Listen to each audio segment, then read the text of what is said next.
If your ads are not working, you don't need luck. You need advice. Just recently, a video buyer reached out to me to schedule a consultation call for his client.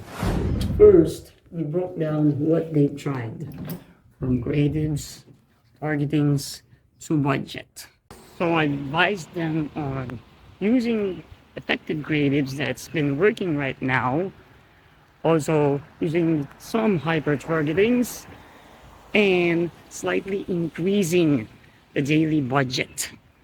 So here's what he loved to say after consulting.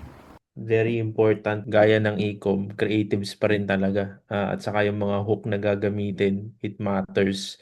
Yung budget, okay naman yung 300 but mas okay na mag-increase at least up to 500, no? And importante yung makakuha ng details ng mga kliyente. Yun yung naging problema nito nila. Yes. Wala talaga silang record. I believe, ano yan, manual yan. Imposible naman din na wala eh. Pero maganda ma-translate into digital para magamit into targeting. Yes. That's why you need to surround yourself with like-minded people, especially someone who knows more about what you know.